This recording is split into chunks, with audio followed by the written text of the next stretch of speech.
Welcome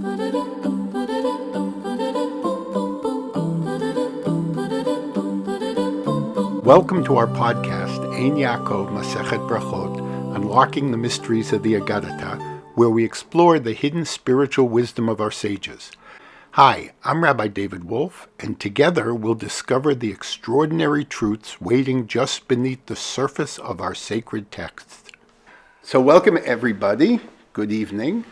As we begin all of our shiurim, that we hope that the zchut of our learning goes to, first and foremost, the release of the remains of the three final captives. I know that we have received one, but it has not been verified, hopefully, and they will come, as the chief rabbi has asked us, lekever Yisrael, to a grave where the family can visit and say tehillim, etc. Also to the pitzuim, our soldiers who were wounded on the field of battle. May they receive a refuat hanefesh, refuat haguf, for the safety of all our chayalim, as we're beginning to see more activity in Lebanon and in Gaza, and hopefully it will be quieted soon. And for safety for Achenu B'nai Israel who are endangered around the world. I know there was an instance in St. John's Wood. I know there was an instance in New York. And this is just what reaches the papers here. So may the Kadosh Baruch Hu protect them and send us a swift and complete victory over Amalek. Biyachad nenatzeach. Together, if we can continue to stay together, that will be our ultimate victory.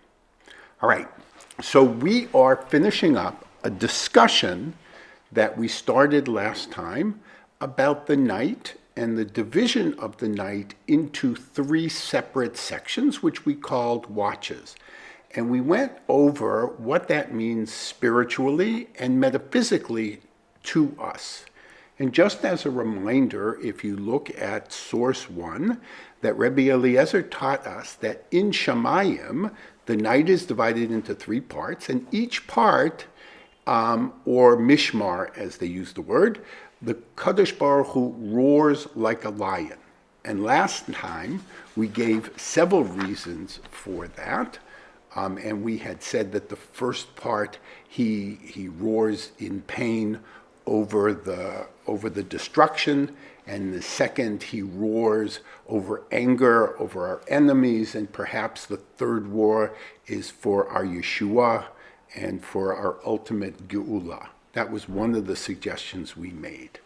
And Rabbi Eliezer gave us a marker how we here on earth can understand when the Mishmar starts or when the Mishmar ends. There was a discussion so that we would know what would be appropriate to ask the Kadosh Baruch Hu and how to daven to him. And if you look at the second source that we did, it says V'siman ledavar, and the markers for us, Mishmarah Rishonah Chamor Noed, that in the first part a donkey brays, Shniya, in the second one, Klavim Tzoakim, dogs, they translate it here as bark, that's not the Hebrew word for bark, dogs howl, Shlishit, in the third part in the morning, Tinok Yonek Mishadei Imo, a baby nurses by his mother, Ve'isha Misaperet Im Bala,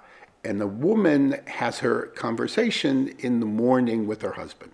Husband goes off to work, and that is the time to plan for the day and to talk. And we said specifically that the image there is that that's when we daven to the Kadosh Baruch Hu, that you have, we are often compared in our relationship to God as husband and wife. And when it says that a wife speaks to her husband, it's talking about Am Yisrael beginning to daven to the Kadosh Baruch Hu. Now, we ended last week going into great detail in terms of different approaches of what these three markers might mean. And we felt like we covered the topic pretty well. And we're ready to move on to the next story that we're going to talk about today, which is Rabbi Yosi, Rabbi Yosi Chalafta, it'll turn out, and Eliyahu HaNavi. But the Gemara decides to add one more comment before we move on to something else. If you look at source 3, it says, Amar Rabbi Yitzchak bar Shmuel. So Rabbi Yitzchak, the son of Shmuel, says in the name of Rav, Shalosh Mishmarot Havei Halayla, there are 3 watches during the night, V'al kol mishmar u'mishmar, and over each and every one of these sections of the night, Yoshev HaKadosh Baruch Hu v'shoeg ka'ari. And the Kadosh Baruch Hu rules over these sections of the night, and he roars like a lion. V'omer, and he says, Oi, oh my God, shecharavti levanim shebe'avonotehem, hacharavti et beiti v'sarafti et heichali, that because of my children who have sinned, that's us, I have destroyed my house, I have burnt down my heichal, my Beit HaMikdash, v'gil'eti et banai leben hagoyim, and I have exiled my children among the goyim. Yes? I have a question. It's a very basic question, so please forgive me. Rabbi Yitzchak bar Shmuel said, in the name of Rav, in the name of. Does that mean he's repeating what Rav had said? Correct. So Rav was his teacher, and he is repeating that we have a principle that when you are going to say something, if it is a quote from somebody, if you learned it from somebody, it is in their zchut that you should repeat it. There's a Yerushalmi, I think, although I'm not sure I remember it, that when a student says a teaching says a learning in his teacher's name, the teacher's lips move in the grave. What does that mean? It means he keeps them alive. By reminding people that this is a Masorah that we learned, it's a way to not only connect, but to keep the individual and the teacher alive. Also, I think not doing it's almost like you're stealing it in the sense that you're saying that it's your interpretation, where it's really not. You've taken it from... Correct. That when you say that, it looks like it's your idea. Now, I want to quote my grandchildren. My grandchildren tell me all the time, they say, Bud, that's what they call me Bud. It's a long story. They say, we know that already. Meaning, don't waste my time. If I tell them something and I tell it to them again, they say, I know that, you told me already. So in the spirit of my grandchildren, we know this already. Right? We just learned this. We just spent an entire shiur on this. So why is this here? And what does it add? We know that the night is divided into 3 Mishmarot. We know that the Kadosh Baruch Hu roars during each one of them. And what's different is that this time of the roaring, so to speak, he confirms what we already know, right? That and what we already suspected, that the idea is really not to tell us the time. It's not a celestial cuckoo clock, but it is to tell us about God's relationship with the Galut and how he feels about our being in Galut. We spent time looking at the pasuk from Yirmiyah that they cited, and we said that that's what it is talking about. So in this regard, he says, woe to the children, again meaning us, that because of their sins I have destroyed my building, meaning the Beit HaMikdash, and burnt my temple, and exiled my children among the nations. Now, there's another girsa, there's another version that doesn't say goyim nations, it says ovdei kochavim, idolaters, which is even worse. It's not that we don't have sovereignty, but we have to live in a place that is almost anti the Kadosh Baruch Hu. But here, we do have one more piece of information, and he says here that he is lamenting the destruction of his house. the Beit HaMikdash, and the burning of his temple, the Beit HaMikdash. So we know that the Gemara doesn't like to repeat itself, and anything it's going to tell us that something different. What exactly is different about saying that he burnt the temple, and he destroyed the temple, and he burnt the temple? Now, what is the net message here, right? What are we supposed to take away from this saying from Rabbi Yitzchak bar Shmuel? Now, if you go to the Gemara in Masechet Sanhedrin, which is discussing the destruction of the first temple, and it records a conversation between the Kadosh Baruch Hu and Nebuchadnezzar. Nebuchadnezzar, everybody knows, is the Babylonian king who destroyed the Beit HaMikdash. So Nebuchadnezzar had laid siege to Jerusalem, and he had gotten to the point where he was ready to give up. He was going to lift the siege and go home.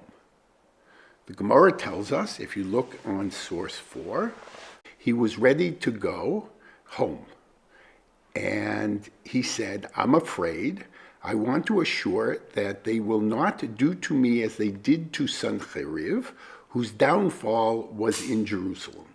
If you remember that the Assyrian king, Sanhedrin, laid siege to Jerusalem, and overnight the Kadosh Baruch Hu created a miracle and he disappeared. And when he went back to Assyria, that was the end of his reign. So Nebuchadnezzar was sitting there saying, I can't break this siege, I am going back. Okay? So a divine voice emerged, a bat kol emerged. We're going to spend some time talking about what that is, not here, and said, leper the son of a leper. Right? It's not important what that means. Which is Nebuchadnezzar. Take the leap. The time has arrived for the temple to be destroyed and the sanctuary to be burned. So here we have both of these things, that the temple needs to be burned according to the Kadosh Baruch Hu. So if you go to the next episode, it says, Nafka bat kala v'amrale. So a bat kol came out and said, your haughtiness is unwarranted. As you killed a nation that was already dead, you burnt a sanctuary that was already burned, and you ground flour that was already ground. Very cryptic. It didn't say they deserve this. It's Koda's rule. That's it. Well, the thing is that it says because of their sins. Right, Because of their sins, because of our sins, the Kadosh Baruch Hu decided it was time to destroy the Beit HaMikdash. Now, he had a choice. He could have either destroyed the Beit HaMikdash like he destroyed Sodom and Amorah by sending down celestial fire, or he could have had a shaliach. He could have chosen somebody here on earth to destroy it. In the case of the Beit HaMikdash, he decided to have a shaliach. And the shaliach here was Nebuchadnezzar. And he's saying to Nebuchadnezzar, you didn't destroy the Beit HaMikdash. I destroyed the Beit HaMikdash. I'm the one who decided that the time had come and that we had to go into exile.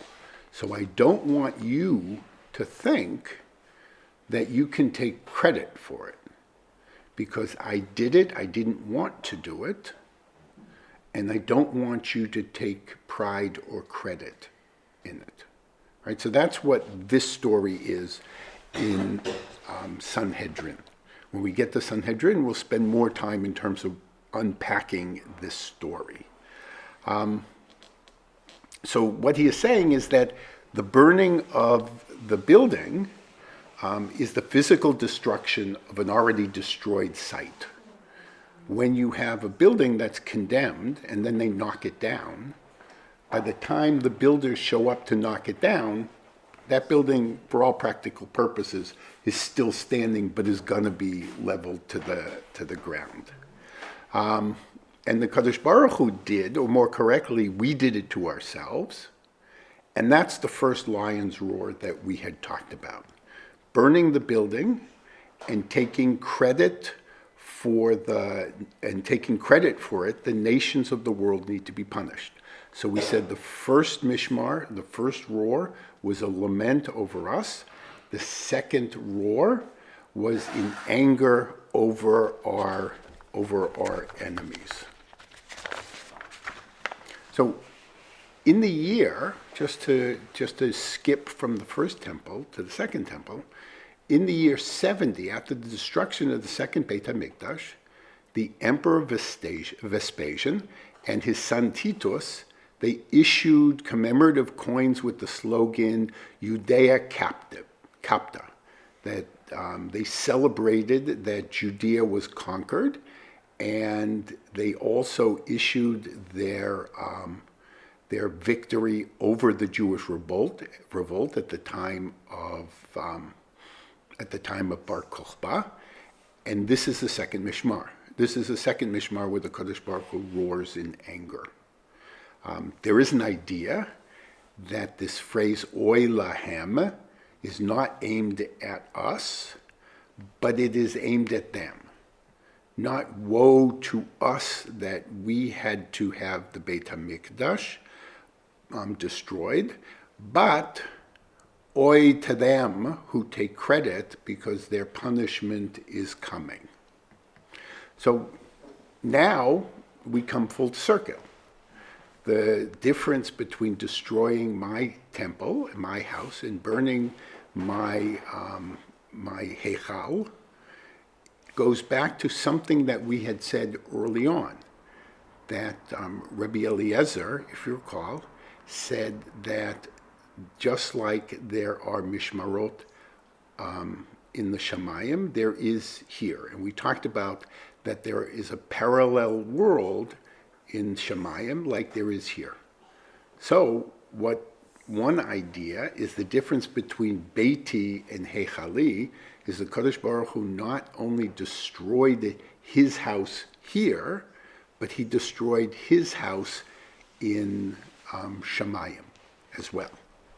And one more idea that I think is worth mentioning, though it really is a shiur in and of itself, and that we should care about what the Kadosh Baruch Hu cares about. If the Kadosh Baruch Hu is lamenting the destruction of the Beit HaMikdash, we too should be lamenting the destruction of the Beit HaMikdash and really having it cause us pain. We say in Masechet Avot, Aseh ritzono ki ritzoncha. His will should be like our will.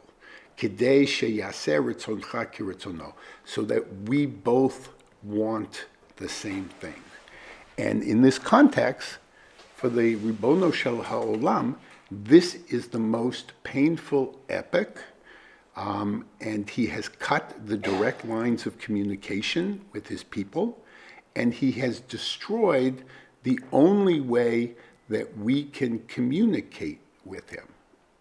We will learn, and this is later on in Perek 5, if you look at source 6, it says, Amar Rabbi Elazar, Miyom shecharab Beit HaMikdash nin alu sharei tefillah.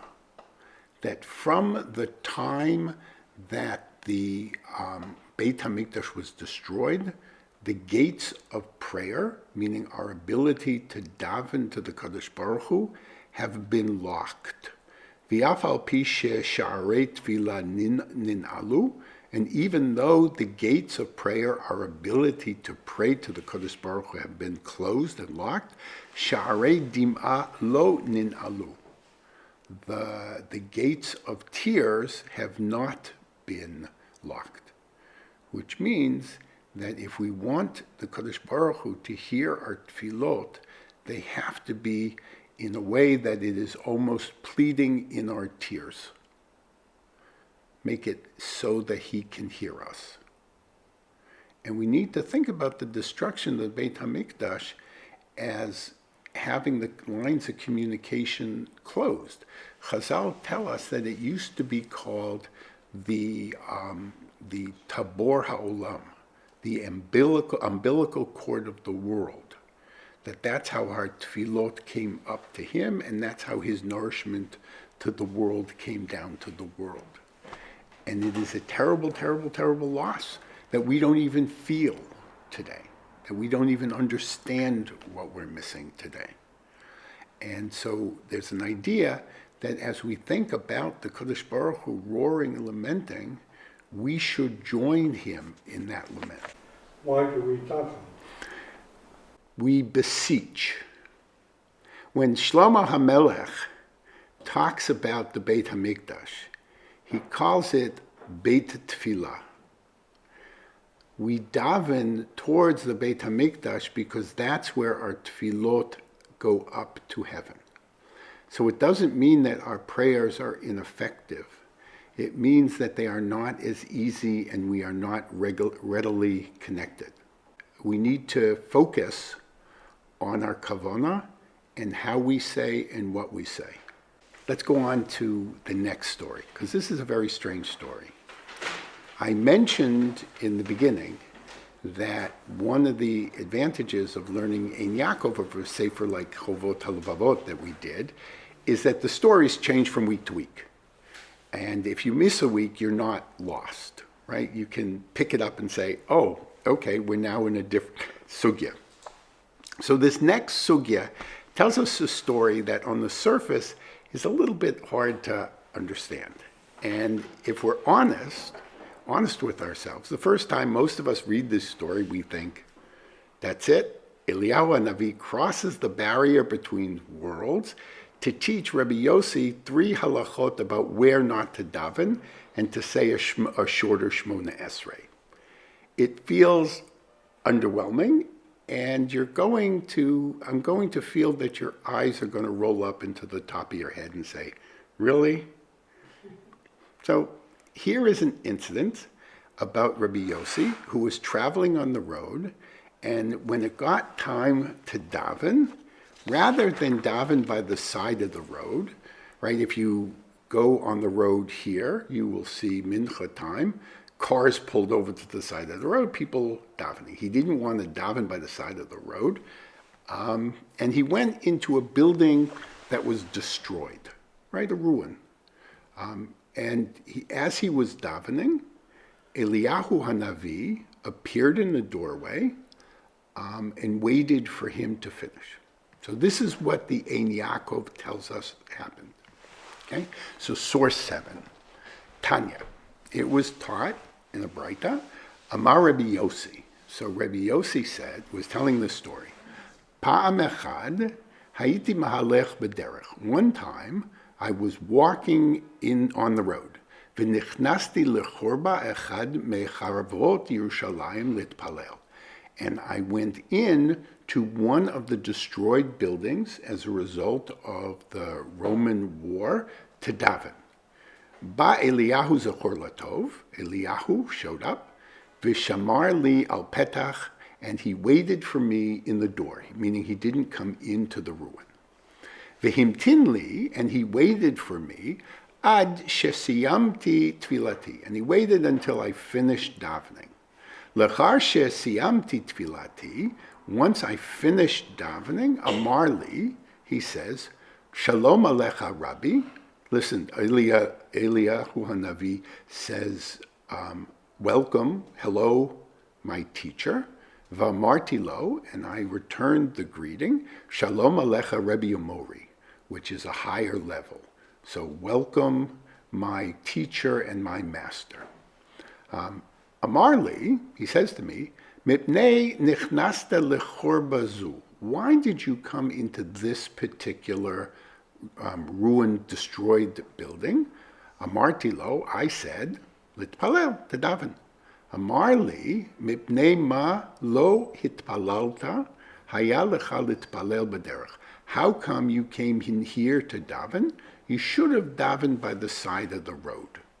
Amarti lo, I said to him, mityarei hayiti shema yafsikuni ovrei derachim. I was afraid that if I davened by the side of the road, people would bother me, and I wouldn't be able to have the proper kavanah. Amar lo, haya lecha litpalel tefillah kitzara. You should have prayed a short prayer. Now, we're not going to we're not going to get into this tonight, but there is a shortened version of the Shmona Esrei. If you are in a hurry, if you're in danger, that you can daven and get credit for davening without davening a long Shmona Esrei. So Eliyahu HaNavi said you had another option not to come into this building. Ba'oto sha'ah, at the same time, I learned mimenu from him shlosha dvarim. So in this encounter, he learned three things. Lamadati she'ein nichnasin lechorvah, you should not go into a destroyed building. V'lamadati she'mitpalelin baderech, that if you're traveling, you should daven by the side of the road. V'lamadati she'hamitpalel baderech, somebody who is in potentially a dangerous situation, mitpalel tefillah kitzara. Okay? So the story goes on, but it's worth pausing here to ask some fundamental questions. We had talked about that a lot of these stories, it depends on who's telling you the story. So we have to ask ourselves the question, who is this Rabbi Yosi? Number one, that he's worthy of having Eliyahu HaNavi show up. I mean, I guess I'm telling tales out of school. Eliyahu HaNavi has never come to me. Even though every Pesach, every Seder I open the door, I invite him in, I have never had him walk in, except for in spirit. Rabbi Yosi went to daven, and Eliyahu HaNavi shows up. Not only does he show up, but if you read it again, he doesn't seem surprised, right? If Eliyahu HaNavi were to show up in my house on Pesach, or just when I'm davening, that would be a surprising thing to me. The other question is, what is this destroyed building he ducked into? He didn't say he ducked into a destroyed building. It says he ducked into a destroyed building of the destroyed buildings of Jerusalem. I have to figure out what that is. And when Eliyahu HaNavi tells him it isn't safe to enter a destroyed building, is he worried about physical safety or spiritual safety? Now, you could certainly make the case that it might be spiritual safety. The buildings in that time were not safe.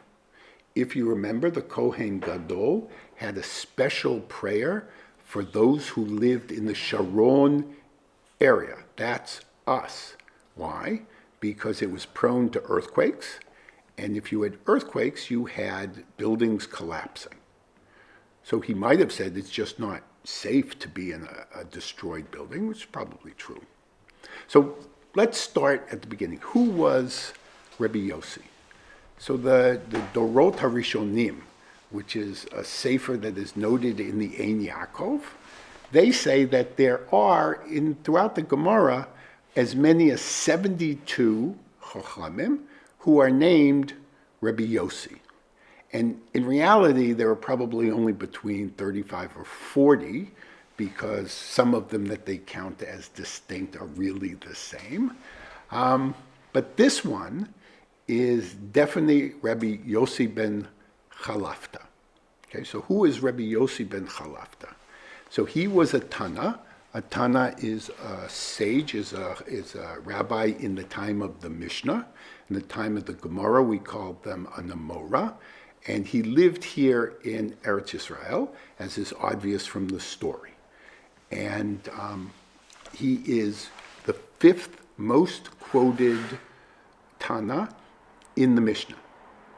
If you think about it, if you think about the entire compendium, the one who gets the most ink is him. And after the death of the 24,000 students of Rabbi Akiva, Rabbi Yosi was one of the 5 handpicked students that Rabbi Akiva chose to revive Torah in the world, along with Rabbi Meir, Rabbi Yehuda, Rabbi Shimon Bar Yochai, and Rabbi Elazar ben Shamua.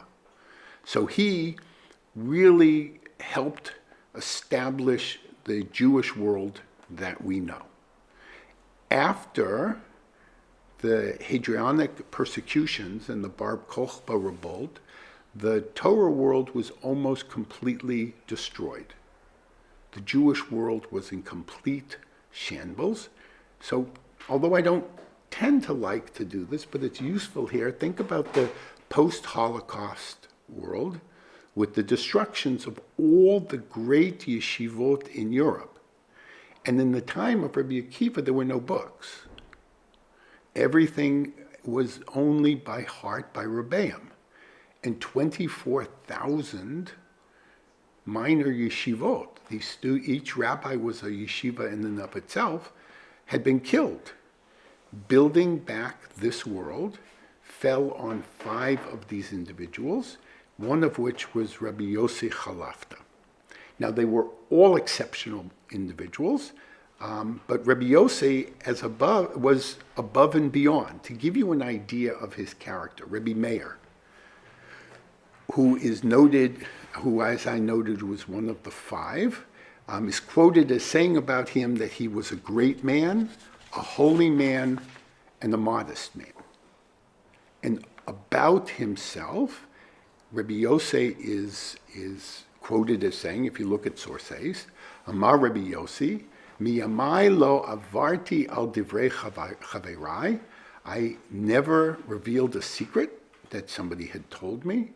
Yodea ani ba'atzmi she'ani kohen, I know about that myself she'eni kohen, that I am not a kohen.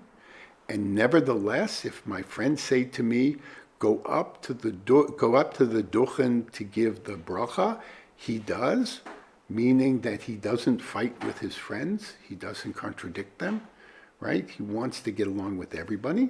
And Rabbi Yosi said, in all my days, I never said something and then retreated from it. Think about that. He never had to say he was sorry. He never had to say he was wrong, because he was always very, very, very careful. So this is a person of very high tzidkus, very high holiness. And the real proof is that Eliyahu HaNavi appeared to him in the story.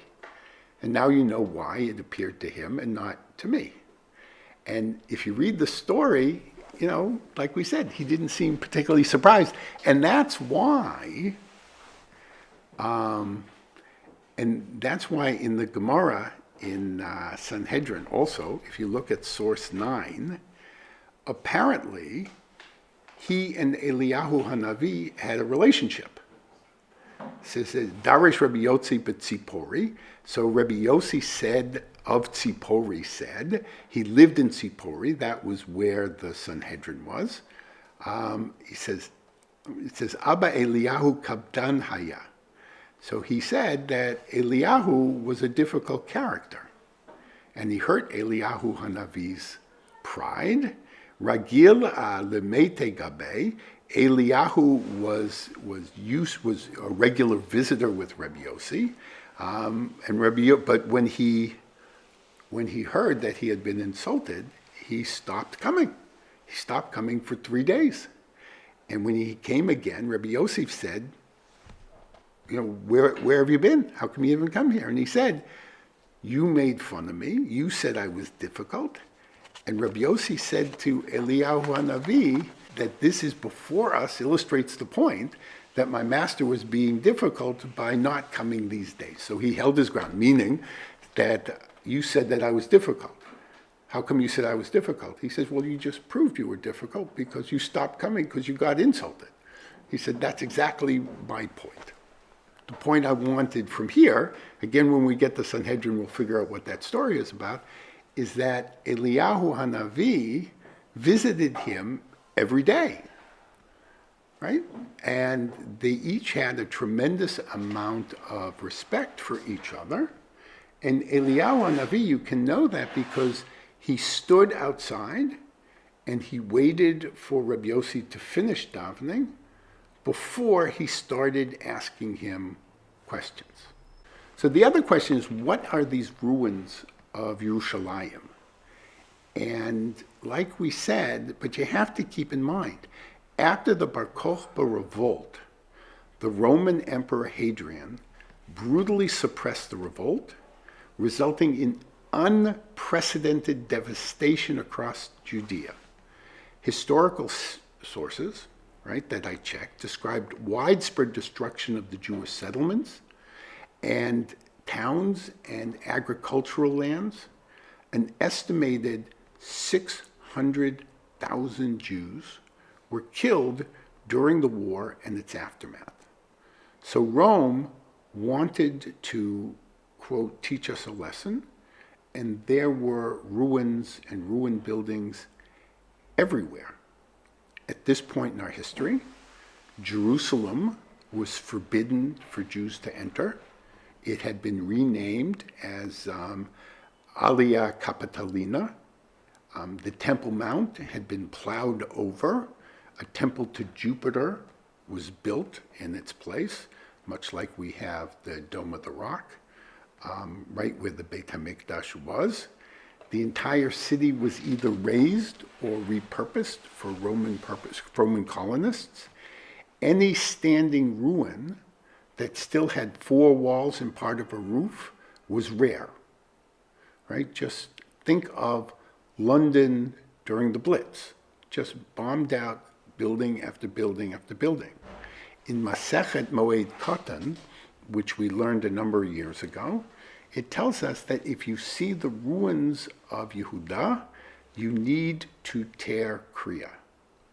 It is just an ultimate sign of mourning of the destruction of the Jewish state. So against this background, let's read the story again. We are taught that Rabbi Yosi says, once upon a time, I was walking on a road and I entered into one of the ruins of Jerusalem to pray. Eliyahu Zechor Latov came and watched me at the door until I finished my tefillah.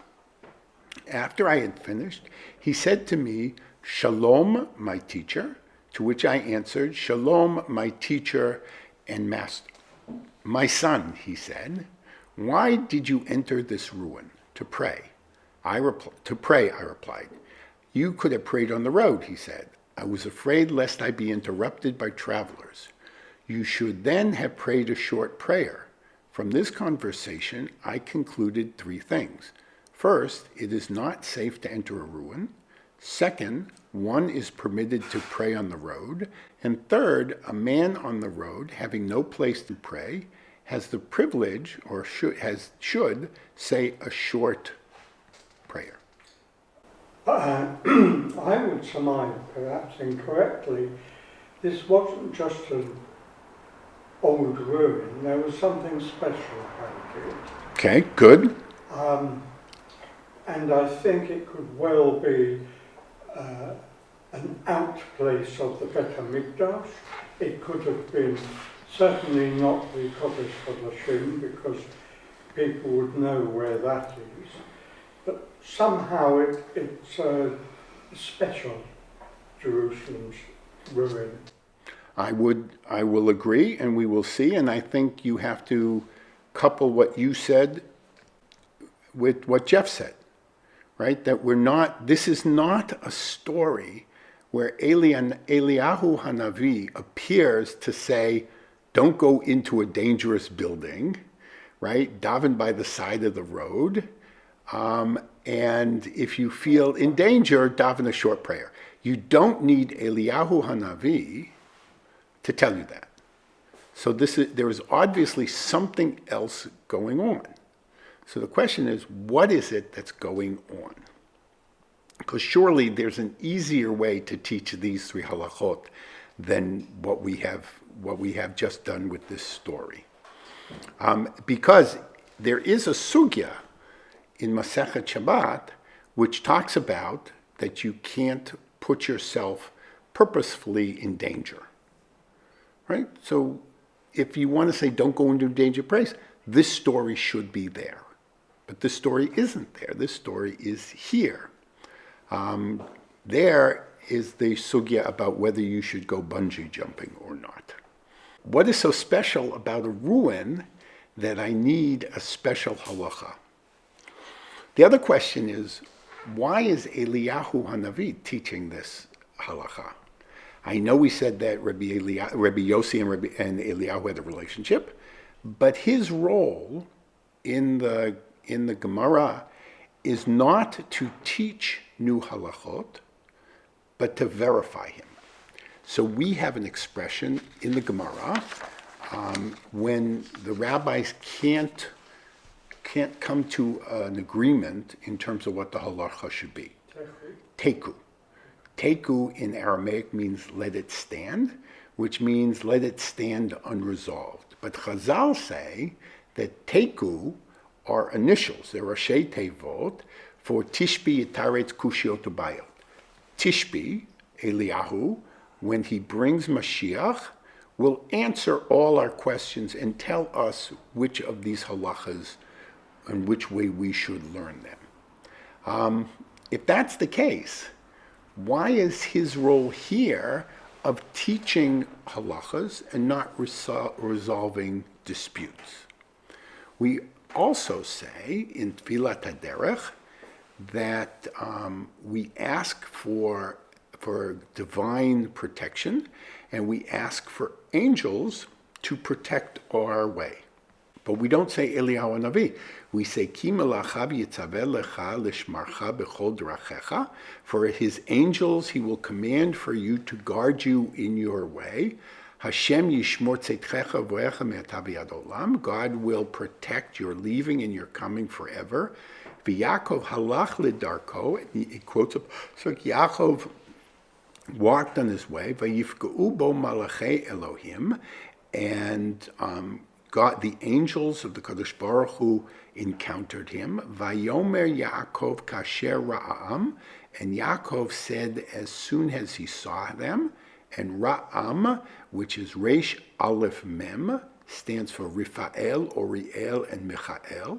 Those are the three Malachim who protect us on the route. And it says, Machaneh Hashem Elohim zeh vayikra Hashem hamakom hahu machanayim. But if you were going to have somebody come to teach you about safety, you would think it would be these malachim who should come and teach you about safety, because that's their job, is to protect us on the road. And Eliyahu HaNavi seems a little bit out of place here, right? It's not his task and to teach halachot. And this wouldn't be a halakha he would teach us, it would have been somebody else. So what's he doing here in the story? One of the reasons I really like to learn Ein Ya'akov is that it presents different ideas and different sugyas that don't necessarily build on each other. But this story appears right after the discussion we just had on how the Kadosh Baruch Hu roars over the destruction of the Beit HaMikdash and the exile of the Jewish people. So it would seem either to be a hard left turn to a completely different topic, or it's connected somehow. So Yaakov ibn Chaviv, who we all know who put together the Ein Ya'akov, and he was the author of his own interpretation called HaKotev, tells us that this is really continuing the discussion we have been having for the past couple shiurim. And to make the first connection, we have to ask ourselves, what tefillah was he davening? Right? Was he davening shacharit? Was he davening mincha? Or was he davening mariv? Now, there is a debate, but the debate is on a technical level that we don't have to get into right now. But Rashi says that he was davening mariv. We're talking about when to say Shema at night. So it's presumably this happened during the nighttime. The topic at hand has to do with the watches of the night, so it flows from that. Then it makes sense that he was traveling at night, he needed to daven mariv, and he went inside. So Rabbi Ibn Chaviv agrees and says that this story, which provides us of a different perspective that we had until now. Until now, we had the perspective of the Kadosh Baruch Hu roaring over the destruction, and now we have the story of an individual lamenting. over the destruction, right? We had said that what we want to do ideally is to join our prayers and our desires with the Kadosh Baruch Hu, and that's what he was doing here. As much as the Kadosh Baruch Hu roars and cries and laments, that's what Rabbi Yosi was doing. So in that vein, Rabbi Yosi was desperately concerned about the failure of the temple to be rebuilt. It had already been 60 years since the Bar Kokhba rebellion, and he entered the ruins of Yerushalayim. And what does that mean? As Jeff said, it entered into the investigation on a spiritual level to pray so that he could understand and on why it happened, why it hasn't been rebuilt yet, and to pray to the Kadosh Baruch Hu to restore the temple.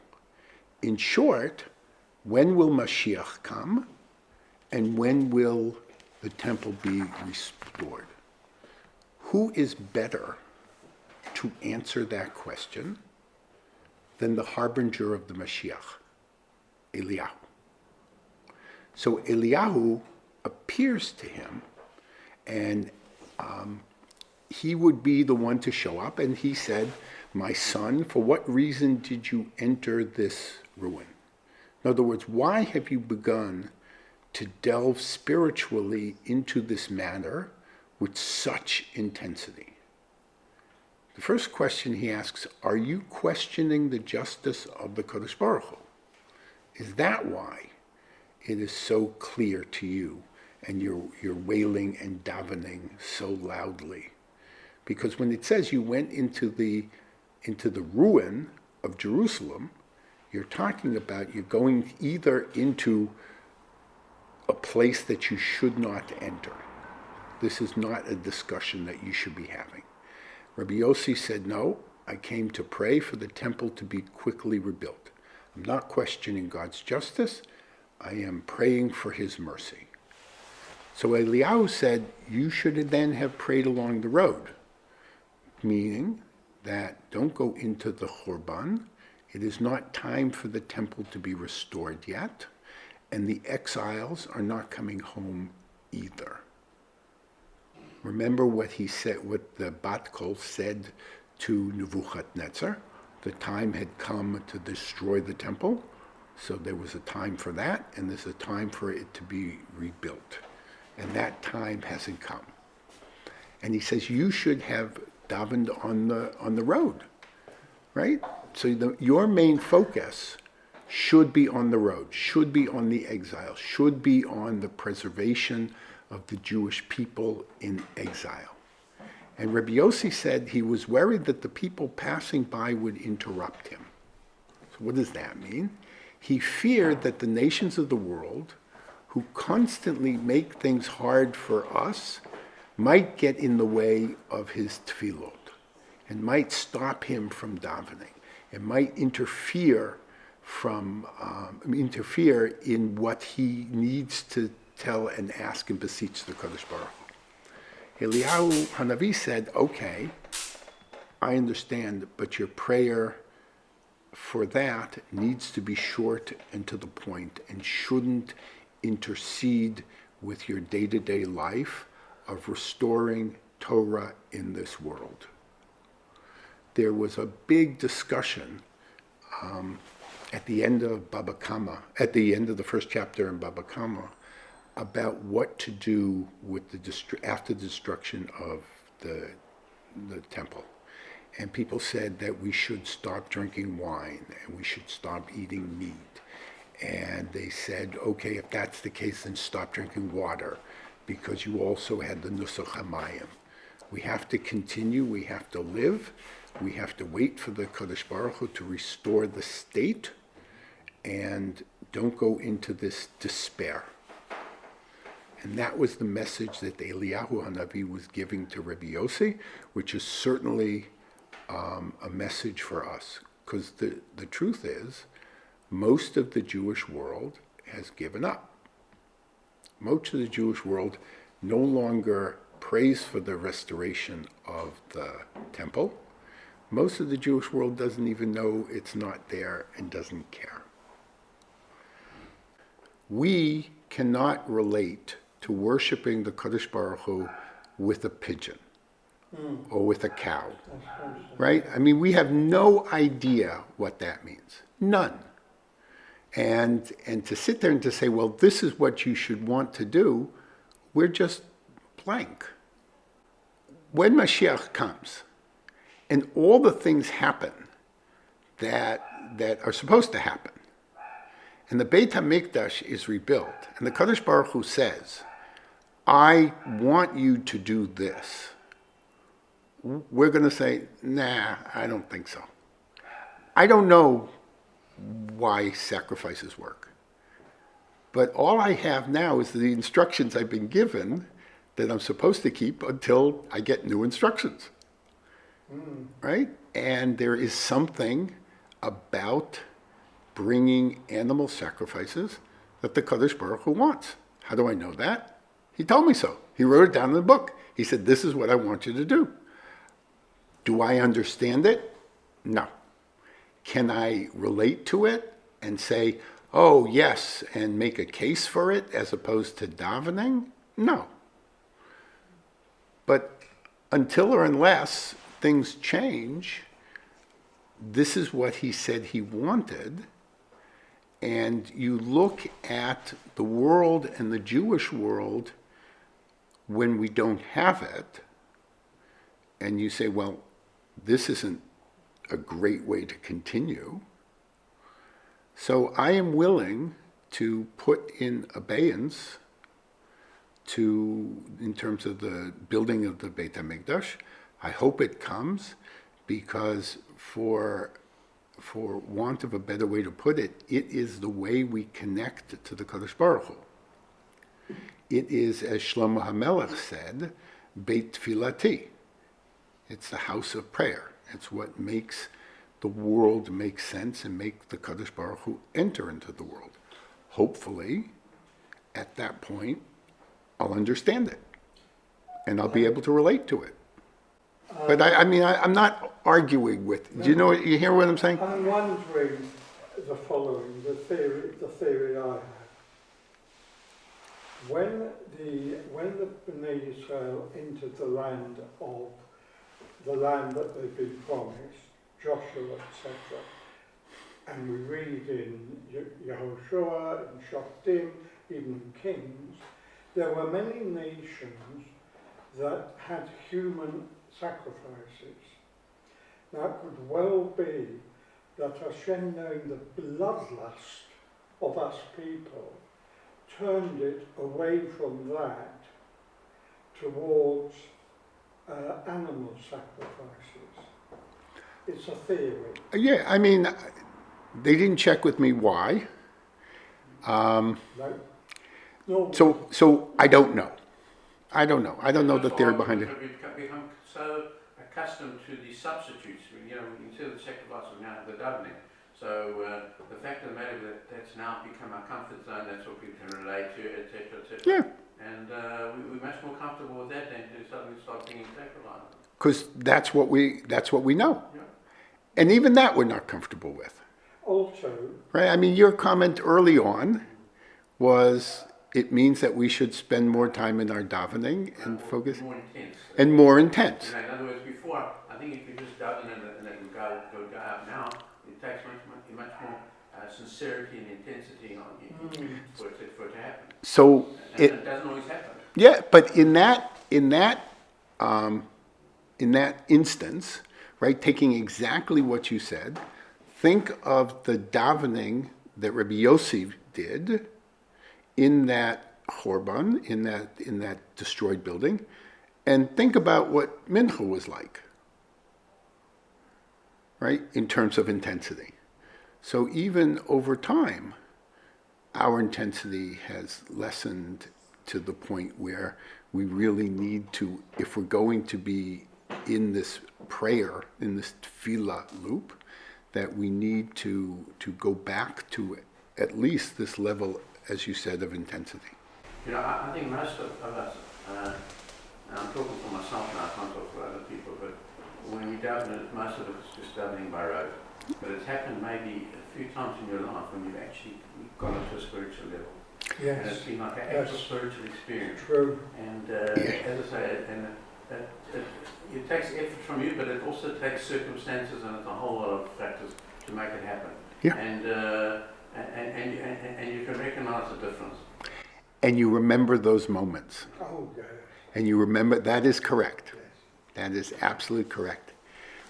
But I think on that happy note, we'll stop for now, and we'll pick it up, this story, and try to figure out what's going on next time. So thank you very much. Have a wonderful evening. So we will continue on the same theme.